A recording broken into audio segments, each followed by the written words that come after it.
Welcome to LV9 TV. ముందుగా bulletin లో headlines. భారతదేశ సామాజిక చరిత్రలో మహిళా విద్యకు పునాది వేసిన మహనీయురాలు సావిత్రిబాయి పూలే.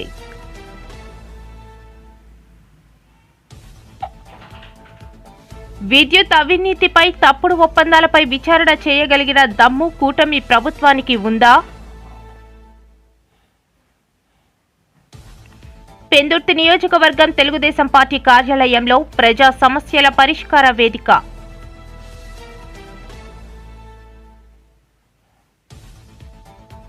గతంలో జరిగిన విద్యుత్ ప్రమాదం నుంచి తనను కొండగట్టు అంజన్నే కాపాడారు ఏపీ ఉప ముఖ్యమంత్రి పవన్.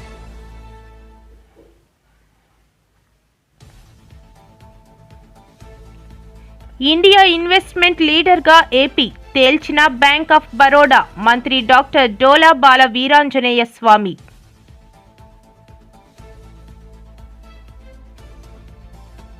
ఒక తాగుబోతూ శ్రీ గోవిందరాజస్వామి ఆలయం గోపురంపైకి ఎక్కే వరకు భద్రతా సిబ్బంది ఏం చేస్తున్నట్లు?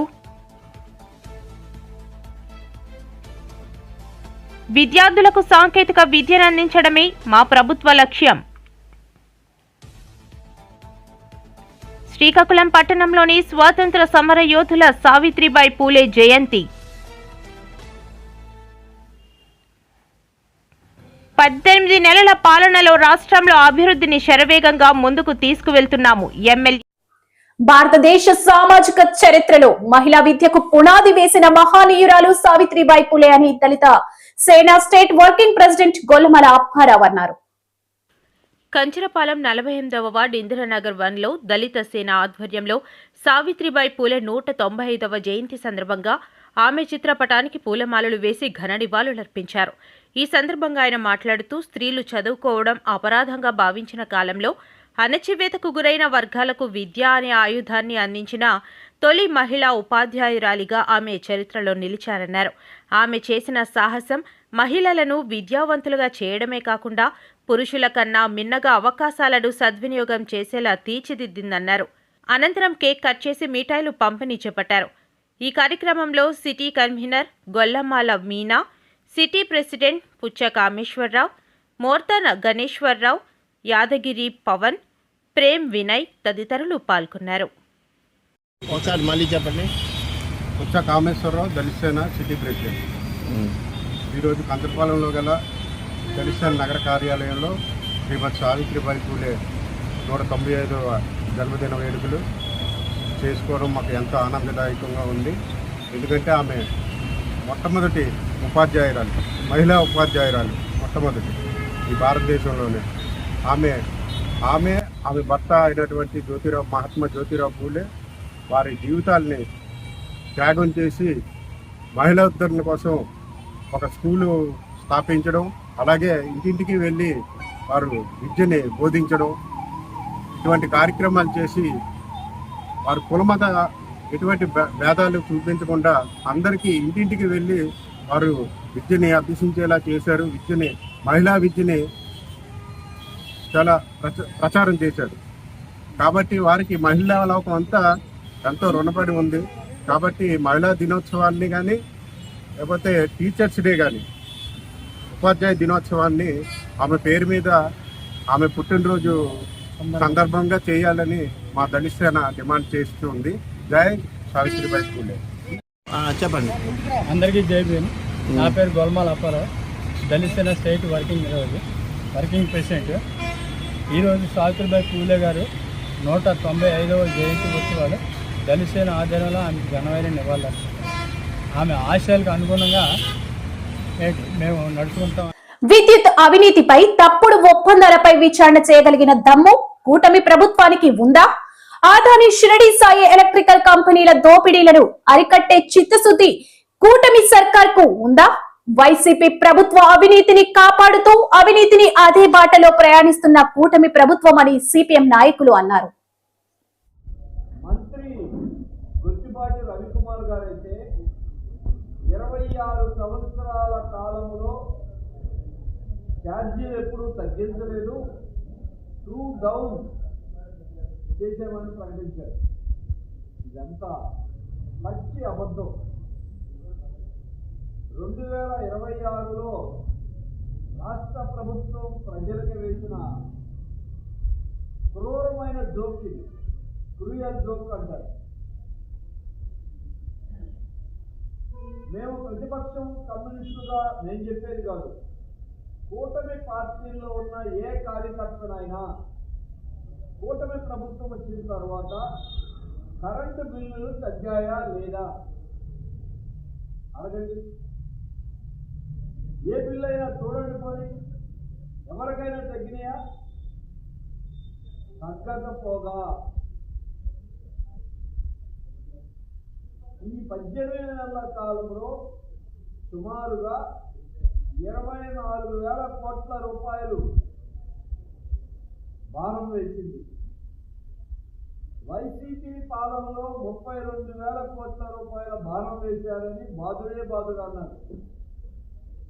నిజమేది. గత ప్రభుత్వ దారిలోనే కూటమి ప్రభుత్వం కూడా కరెంటు విషయంలో నడుస్తూ ఉంది.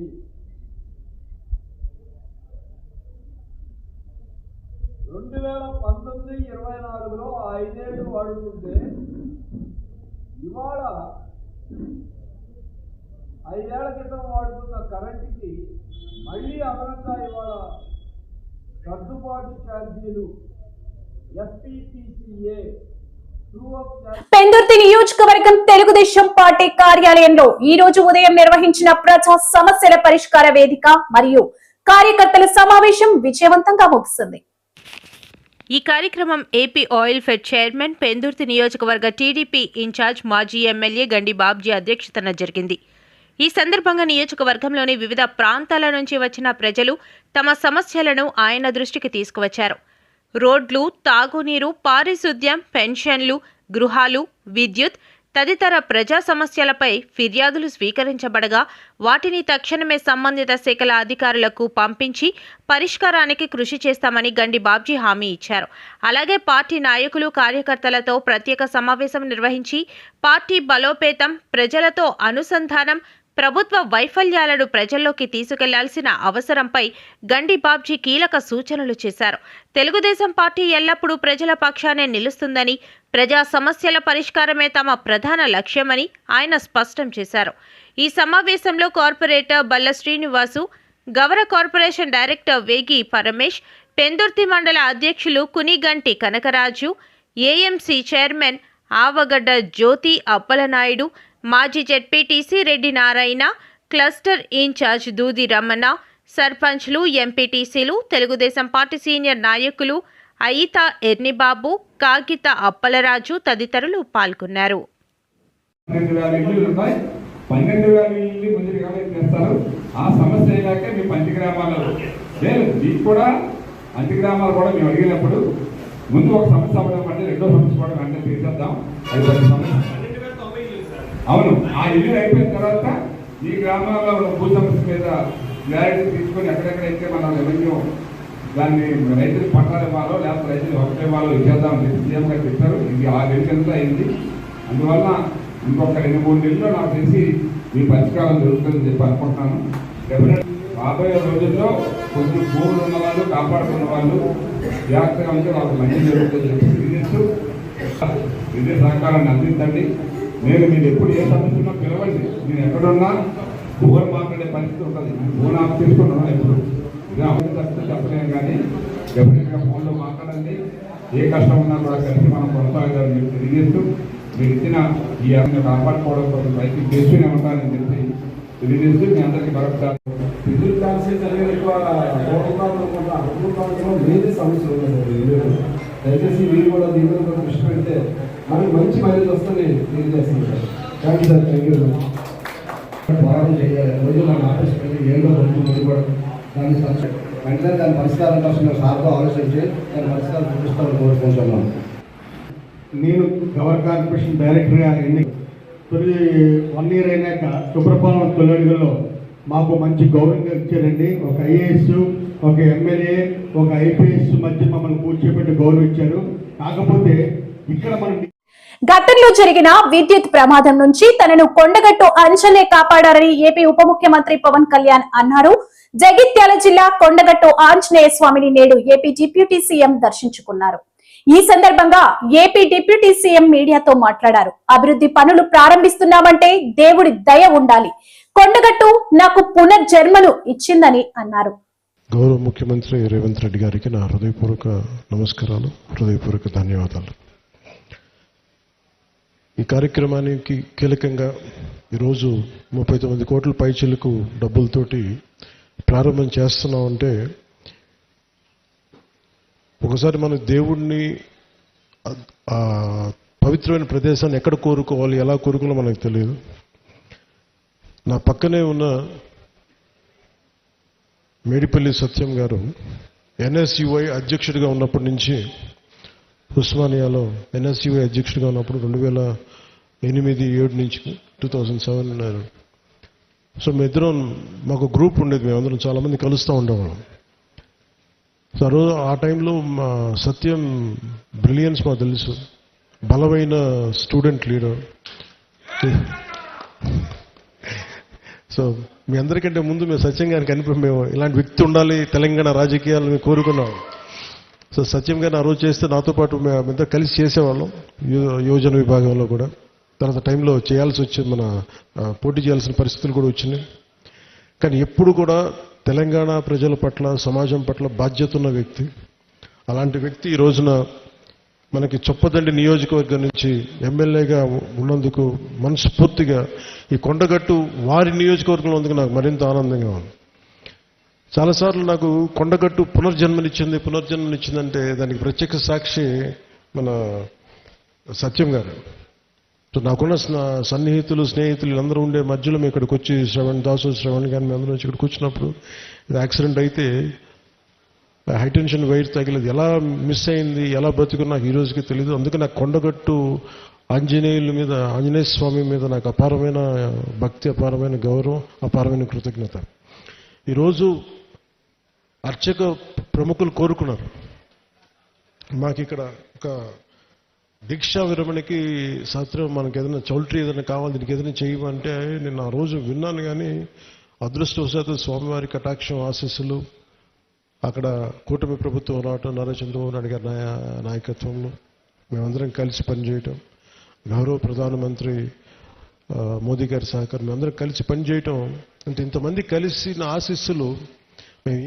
ఇండియా ఇన్వెస్ట్మెంట్ లీడర్ గా ఏపీ తేల్చిన బ్యాంక్ ఆఫ్ బరోడా అని మంత్రి డాక్టర్ డోలా బాల వీరాంజనేయ స్వామి అన్నారు. ఈ మేరకు ఆయన మీడియాతో మాట్లాడుతూ, మన ముఖ్యమంత్రి గారు ఇస్తున్నటువంటి పాలసీలు, ఎన్డీఏ ప్రభుత్వం వచ్చిన తర్వాత 25 రకాల పాలసీలు తీసుకొని రావడం జరిగింది. ఈ పాలసీలు అత్యుత్తమని, భారతదేశంలోనే అత్యంత ఉత్తమమైన పాలసీలని మన రాష్ట్రంలో ముఖ్యమంత్రి చంద్రబాబు నాయుడు నేతృత్వంలోని ఎన్డీఏ ప్రభుత్వం తీసుకొచ్చింది. వీళ్ళలో తీసుకున్నట్టయితే మనం తక్కువ ధరలకు భూములను కేటాయించటం, అదేవిధంగా విద్యుత్ రాయితీలు ఇవ్వటం, అదే మనము స్పీడ్ ఆఫ్ డూయింగ్ బిజినెస్ ద్వారా త్వరితగతిన అనుమతులు ఇవ్వటం, వీటన్నిటి ద్వారా కూడా ఉన్న ప్రభుత్వాలు వస్తున్నాయి.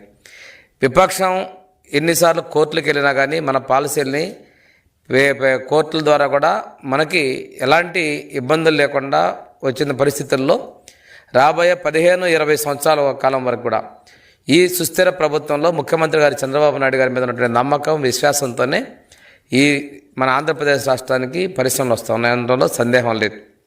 ఈరోజు ముఖ్యమంత్రి చంద్రబాబు నాయుడు గారి విజన్, అదేవిధంగా లోకేష్ బాబు గారి యొక్క పట్టుదల రెండూ కలగలిపి దేశ విదేశాల్లో ఉన్నటువంటి పరిశ్రమలను ఆకర్షించడం, మిత్రపక్షంలో ఉన్నటువంటి బీజేపీ, జనసేనల సహకారంతో కూడా ఒక విశ్వాసం ఏంటంటే ఈ సుస్థిరమైనటువంటి ప్రభుత్వం పారిశ్రామికాన్ని ప్రోత్సహిస్తుందనేటువంటి నమ్మకంతో వస్తూ ఉన్నాయి. ఈరోజు ఒకసారి తీసుకున్నట్టయితే బ్యాంక్ ఆఫ్ బరోడా CMII ద్వారా ఇచ్చినటువంటి వార్షిక నివేదికలో ఆంధ్రప్రదేశ్ రాష్ట్రంలోనే అగ్రస్థానంలో 25.3% యొక్క పెట్టుబడులతోటి గత 9 నెలల్లోనే, అంటే ఏప్రిల్ 2025 ఏప్రిల్ నుంచి డిసెంబర్ మధ్యకాలంలో 9 నెలల్లోనే అత్యధికంగా పెట్టుబడులు తీసుకొచ్చినటువంటి రాష్ట్రంగా ఆంధ్రప్రదేశ్ వాటా 25.3% ఉంటే, తర్వాత 2-3 స్థానాల్లో ఒరిస్సా, అదేవిధంగా మహారాష్ట్ర ఉన్నాయంటే మన ప్రభుత్వం మీద, మన నాయకత్వం మీద, ముఖ్యమంత్రి చంద్రబాబు నాయుడు గారి మీద మన విశ్వాసాన్ని రుజువు చేస్తూ ఉంది. ఇక్కడ ఇంకో విషయం ఏంటంటే మనం ఒకసారి గమనించుకోవాల్సింది, మన కలెక్టర్స్ కాన్ఫరెన్స్ జరిగినప్పుడే ఆ రోజు కూడా ఒకటి business reformer of the year అనేటువంటి దానికి మన గౌరవ ముఖ్యమంత్రి గారు శ్రీ నారా చంద్రబాబు నాయుడు గారు ఎంపిక అయ్యారు. అంటే జాతీయ స్థాయి మీడియా కూడా అబ్జర్వ్ చేస్తుంది. అంటే ఈ ఎంపిక అయినటువంటి కొద్ది మందిలో మన ఆంధ్రప్రదేశ్ నుంచి ముఖ్యమంత్రి గారికి ఆ గౌరవం దక్కిందంటే ఈ కష్టకాలంలో ఆర్థిక ఇబ్బందులు ఉన్నటువంటి ఈ ప్రభుత్వ సాధన నడిపించడంలో వారు తీసుకున్నటువంటి చొరవ, వారు తీసుకున్నటువంటి అభివృద్ధి కృషి ఫలితంగా ఇంత పెద్ద ఎత్తున ఒక్కసారిగా పెట్టుబడులు రావటం. మొన్న జరిగినటువంటి నవంబర్లో జరిగినటువంటి విశాఖలో జరిగినటువంటి సిఐఏ సమ్మిట్ ద్వారా మనం దాదాపుగా 13. ఒక తాగుబోతు శ్రీ గోవిందరాజస్వామి ఆలయం గోపురం పైకి ఎక్కే వరకు భద్రతా సిబ్బంది ఏం చేస్తున్నట్లు? మద్యం తాగిన వ్యక్తి పవిత్రమైన ఆలయంలోకి ఎలా ప్రవేశించగలిగాడు? అసమర్థుడైన బిఆర్ నాయుడు నాయకత్వంలో నిద్రపోతున్న టీటీడీ విజిలెన్స్ వ్యవస్థకి ఇంతకంటే సాక్ష్యం కావాలా చంద్రబాబు అని కొండా రాజీవ్ గాంధీ అన్నారు. Konda Rajiv Gandhi, State Official Spokesman of Voice of Congress Party. We strongly condemn the shocking incident happened at Sri Govindarajula Swami Temple in Tirupati, which has exposed the complete failure of the existing coalition government. The existing coalition government and Mr. B.R. Naidu are completely and directly responsible for their criminal negligence in safeguarding such a sacred place. Due to lapse in security, an intoxicated man climbed over the gopuram of the temple, demanded liquor and insulted the sanctity of the shrine. The reckless handling by the police further worsened the situation. The man even attempted to damage the sacred kalsam of the temple gopuram. It's shameful that the existing coalition government turned the holy temple city into a liquor hub, which is a grave sin. The Chief Minister, Mr. Chandrababu Naidu, is responsible and accountable for such lapse in his governance. We strictly demand a strengthening in security of the temple and make strict measures and ensure that such shameful incidents have never happened again. Thank you. విద్యార్థులకు సాంకేతిక విద్యను అందించడమే ప్రభుత్వ లక్ష్యం. నేడు Srikakulam rural మండలం సింగపురం ప్రభుత్వ ఉన్నత పాఠశాలలో పీఎం శ్రీ సమగ్ర శిక్ష పథకం కింద నూతనంగా ఏర్పాటు చేసిన డిజిటల్ లైబ్రరీని ప్రారంభించిన ఎమ్మెల్యే గోండు శంకర్.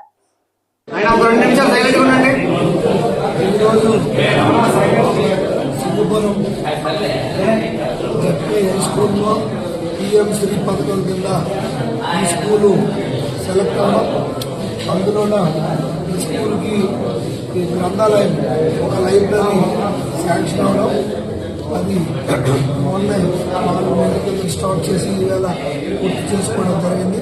దీనికి 23.5 లక్షలు శాంక్షన్ అయ్యింది. 3,000 బుక్కులు సమగ్ర శిక్ష అభియాన్ నుండి మాకు రావడం జరిగింది.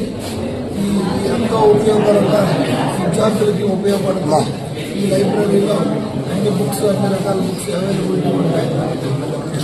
ఓవరాల్గా గౌరవ మానవ వనరుల శాఖ మంత్రి లోకేష్ అన్న గారు ఎడ్యుకేషన్ మంత్రిగా పదవి బాధ్యత చేపట్టినప్పటి నుండి కూడా కేంద్ర ప్రభుత్వ సహకారంతో, గౌరవ ప్రధానమంత్రి నరేంద్ర మోడీ గారి సహకారంతో విద్యా ప్రమాణాలు మెరుగుపరచడం కోసం ఎన్నో రకాల స్కిల్ సెంటర్స్ అయితేనే, అలాగే ల్యాబ్స్ కానీ, అలాగే అటల్ ల్యాబ్స్ ఇంటర్వ్యూ ల్యాబ్స్ కానీ, అలాగే లైబ్రరీస్ కానీ పెద్ద ఎత్తున ప్రొవైడ్ చేయడం జరుగుతుంది సర్వశిక్ష అభియాన్ ద్వారా. ఈరోజు ఈ కార్యక్రమాన్ని ముఖ్య అతిథిగా సర్వశిక్ష అభియాన్ ఏపీసీ వేణుగోపాల్ గారు, అలాగే ఈ కళాశాల హెచ్ఎం గారు, అలాగే సర్పంచ్ ఆదిత్యరాజు గారు, ఎంపీటీసీ పల్ల సత్యనారాయణ గారు, అలాగే ఎంపీటీసీ శ్రీ శంకర్ గారు, శంకర్ గారు, అలాగే అప్పలనాయుడు గారు అందరూ కూడా రావడం, అలాగే కూటమి కార్యకర్తలు అందరూ నాయకులు రావడం జరిగింది. వారందరికీ నేను హృదయపూర్వకంగా అభినందనలు, ధన్యవాదాలు తెలియజేసుకుంటూ ఈ స్కూల్ ఇంకా దీన్ని అభివృద్ధి చెంది వీలైనంత మంది పేద విద్యార్థులకి ఇక్కడ మెరుగైన నాణ్యమైనటువంటి విద్యను అందించాలనే ఉద్దేశంతో ప్రభుత్వం చర్యలు చేపడుతుంది. ఈ అవకాశాలను అందరూ వినియోగించవలసిందిగా కోరుకుంటూ అందరికీ మరొకసారి ధన్యవాదాలు. శ్రీకాకుళం పట్టణంలోని గాంధీ మందిరం స్వాతంత్ర సమర యోధుల వనంలో శనివారం స్వాతంత్ర సమర యోధుల సావిత్రిబాయి పులే జయంతిని నిర్వహించారు. 195 సంవత్సరాల క్రితం మహిళా విమోచన ఉద్యమాలను గుర్తు చేసుకున్నారు. అస్తమించారు, కానీ కారణ జన్ముల యొక్క చరిత్ర మాత్రం కలకాలము నిలిచి ఉంటుందని చెప్పడానికి ప్రత్యక్ష సాక్ష్యం 195 ఏళ్లైనా ఒక వ్యక్తిని మనం ఈవేళ స్మరించుకుంటూ ఉన్నామంటే ఆ వ్యక్తి యొక్క గొప్పతనం ఎంతటిదో చెప్పడానికి శ్రీమతి సావిత్రిబాయి పూలే యొక్క జీవన గమనమే ఆదర్శాలే అందుకు నిదర్శనం. ముఖ్యంగా మహిళా ఉద్యమ నాయకురాలిగా, సంఘ సంస్కర్తగా, మొట్టమొదటి మహిళా ఉపాధ్యాయురాలిగా, మొట్టమొదటి సంస్కరణకర్తగా, అలాగే దళితులను సమాజంలో అంతర్భాగం చెయ్యాలి అన్నటువంటి దళిత వాదిగా అనేక విధాలుగా అంటే బహుముఖ సేవలు అందించి ఒక సంఘ సేవా కార్యకర్తగా ఉంటూ సంఘ సేవా కార్యకర్తగానే తన ప్రాణాలను త్యజించినటువంటి మహనీయురాలు సావిత్రిబాయి పూలే. ఆవిడని స్మరించుకోవడమే కాదు, ఆవిడకి అవసరమైన ఇవాళ మన పెద్దలు చెప్పినట్లు ఆమెకి రావాల్సినంత గుర్తింపు రాలేదు అన్నటువంటిది నా భావన కూడా. ఆమె చేసినటువంటి సంఘ సంస్కరణల్ని సమాజం గుర్తుంచుకోవాలి. ఆ రోజుల్లో మహిళలకు అంత ప్రాధాన్యత లేని రోజుల్లో భర్త చనిపోతే పురుషుడే ఎందుకు చితికి నిప్పు పెట్టాలి, స్త్రీ ఎందుకు పెట్టకూడదు? నా సేవలో నాకు మార్గదర్శకుడుగా ఉన్నటువంటి నా భర్త చితికి నేనే నిప్పు పెడతానని ఆదర్శంగా ముందుకొచ్చినటువంటి మహిళ. అంటే ఆదర్శాలను వల్లించడమే కాదు, ఆదర్శాలను ఆచరించాలి అన్నటువంటి సిద్ధాంతానికి కట్టుబడినటువంటి మహనీయురాలు. ఆమె సత్య శోధన పేరుతో సంస్థను స్థాపించి అనేకమైనటువంటి విద్యాలయాలను స్థాపించి అలాగే మరి బాల్య వివాహాలను వ్యతిరేకించి కులాంతర వివాహాలను ప్రోత్సహించి 200 ఏళ్ల క్రితం అంత ఆదర్శ భావాలు కలిగినటువంటి వ్యక్తి ఈ రోజు సమాజంలో ఎవరైనా ఉన్నారా అంటే ఆమె ఒక్కరేని మనం ఖచ్చితంగా చెప్పొచ్చు.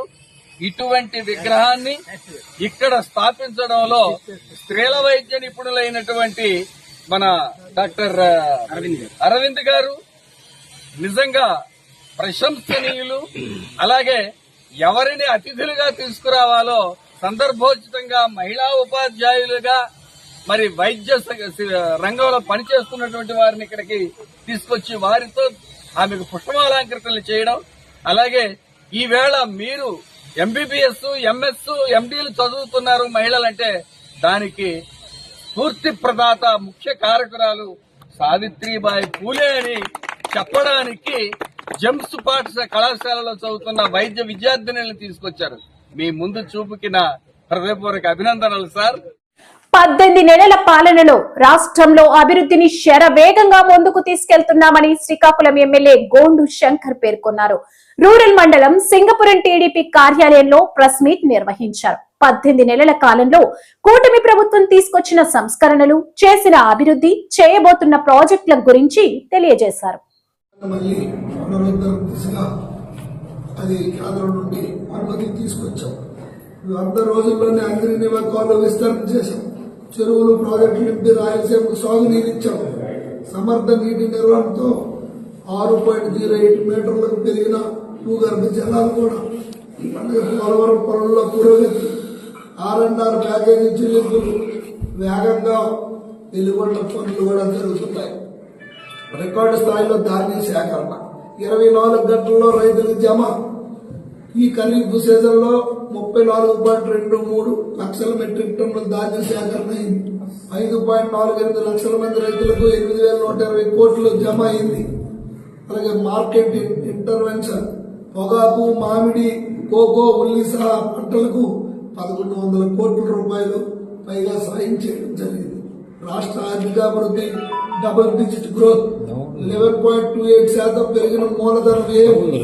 రాష్ట్ర వ్యాప్తంగా రెవెన్యూ సదస్సులు, రాజముద్రతో పట్టాదారు పాస పుస్తకాలు, నాలా చట్టం రద్దు, మళ్లీ అస్తవ్యస్తమైన రీసర్వేని మళ్లీ 4వ విడతగా ఈ రోజు ప్రారంభించాం.